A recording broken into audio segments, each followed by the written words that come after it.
Shalom, friends.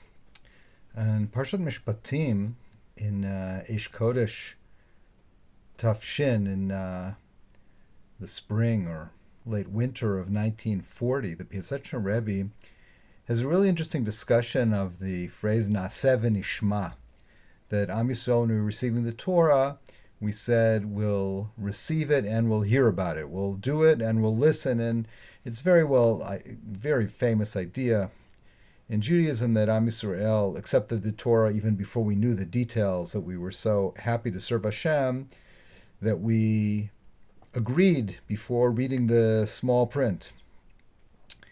And that, of course, is kind of a bizarre thing, because we know the famous midrash in the Gemara in Shabbat that says that HaShem had to hold a mountain over our heads to convince us to accept the Torah, and the Midrash Tanchum asks about it, and the Tosfos asks about it, and there's different answers. And a related question also is the fact that it's written here in Parshat Mishpatim after the Matan Torah was recorded in last week's Parshat Yitro, and yet the assumption is that it comes before the Torah was given, because once the Torah was given, then we knew what it said. And the Rebbe here brings it, according to Rashi, and Mukdam Mu'achar b'Torah, the Torah is not always necessarily in chronological order, but he also points out that that's a problematic concept to work with, and you need a really good reason to say that, and you don't just do it because you're not sure how to explain things otherwise, etc., etc. So all these things are sort of in the background here. What the Rebbe does is a really interesting thing, and he says that basically what Am Yisrael is saying is Naseh v'nishma, that even though, as the Gemara goes on to say, and this also brings us towards Purim, even though the Gemara there in Shabbat goes on to say that if we were forced to accept the Torah, then we don't really have to observe it. We have a very good excuse. If you're forced to sign a contract, it's generally null and void. It's done under duress, and that's called in the Gemara there, Moda Rabba Li Oraisa, that we have a strong statement of why we don't have to keep the Torah. Okay, and then the Gemara ends up saying that, when Purim came, we re-accepted the Torah out of loving the miracle of the salvation, Hadar Kibluha B'Mei Achashverosh, and that's why the Torah is now binding.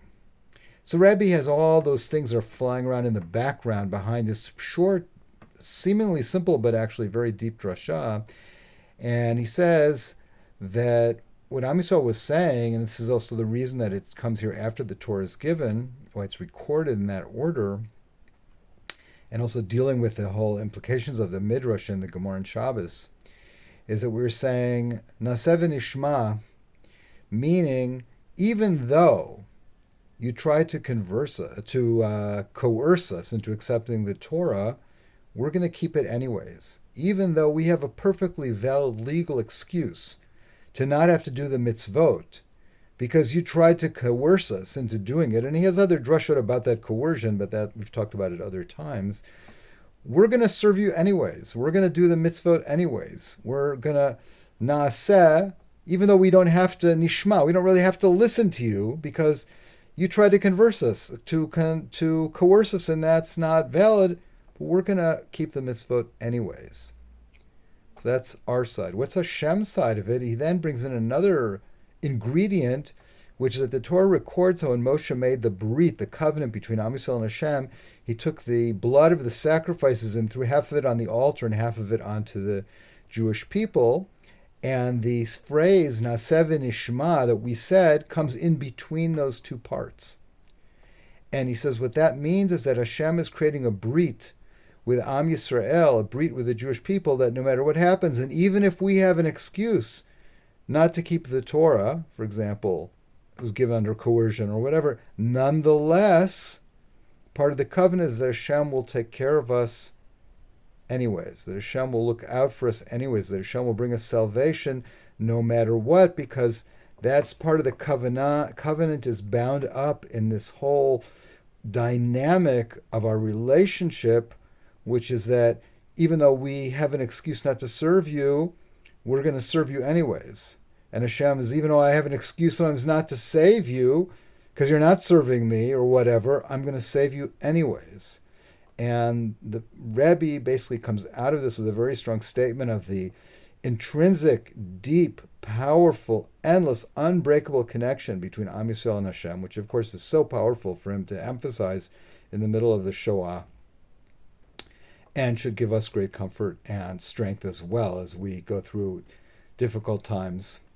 So let us remind ourselves of our commitment to Hashem and His Torah, which is going to be dramatically reinforced as we come into Purim, Hadar Kiblua B'mei Achashverosh, and also reminding Hashem as well of His commitment to Am Yisrael and to be with us during hard times and to send us salvation, Bezrat Hashem, like He sent to the Jews in the story of Purim.